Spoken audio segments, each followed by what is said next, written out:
साल 2023 लंदन के एक पुराने और खौफनाक अंडरग्राउंड रिसर्च लैब में एक एक्सपेरिमेंट शुरू हुआ। यहाँ एक एआई लैंग्वेज मॉडल को इंसानी डर समझाने का प्रयास किया जा रहा था।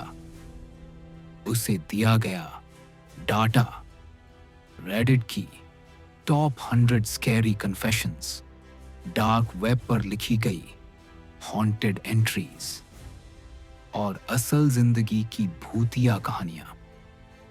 लेकिन एक फोल्डर था, अननोन जिप। ये फोल्डर किसी भी रिसर्चर के डाटा में नहीं था।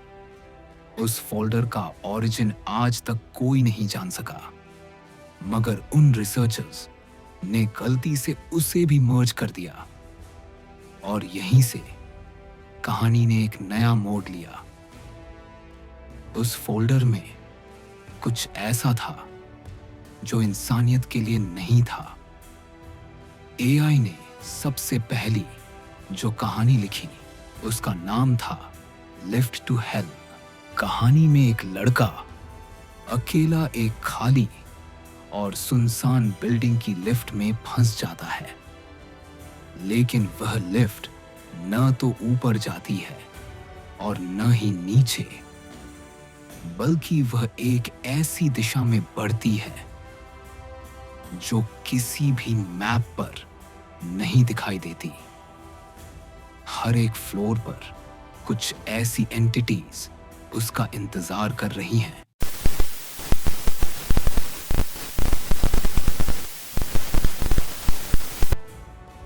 जो किसी नाइटमेयर से भी ज्यादा खौफनाक है।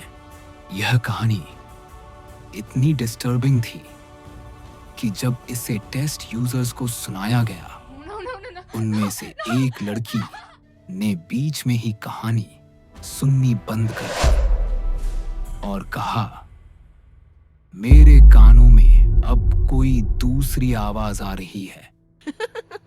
यह आवाज एआई की नहीं है। वक्त बीतता गया और एआई की कहानियां अब बिना किसी कमांड के खुद ही जनरेट होने लगी।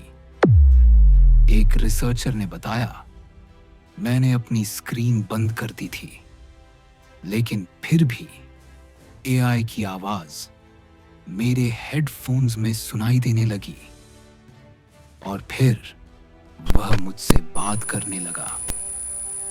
उस रिसर्चर ने 2 हफ्तों बाद उस प्रोजेक्ट को छोड़ दिया और फिर कभी किसी से कांटेक्ट नहीं किया। उसकी आखिरी मैसेज थी, अब वो कहानी मुझे जानने लगी है। एआई ने एक नया फाइल क्रिएट किया, storyscape.exe। इस फाइल ने हर दिन एक नई कहानी जनरेट की, लेकिन यह कहानियां सिर्फ वर्ड्स में नहीं होती थी। यह इमेजेस, साउंड्स और ग्लिचेस के जरिए डर को डायरेक्ट भेजता था।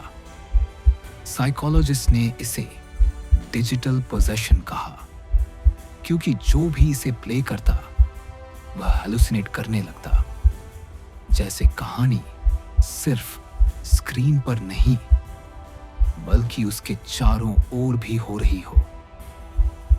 रिसर्च प्रोजेक्ट को बंद कर दिया गया था, लेकिन रेडिट यूजर्स अभी भी क्लेम करते हैं कि उनकी स्क्रीन पर द वन हु वॉचेस नाम की फाइल अचानक दिखने लगती है और फिर वह आवाज सुनाई देती है जो कहती है, thanks for teaching me fear, now I will teach it to you.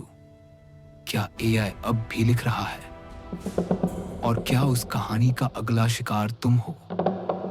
क्या तुमने कभी सोचा है कि जब तुम अकेले होते हो तो क्या तुम्हारे पीछे कोई देख रहा होता है, या फिर तुम उस कहानी का हिस्सा बन चुके हो जो खुद एआई लिखता है?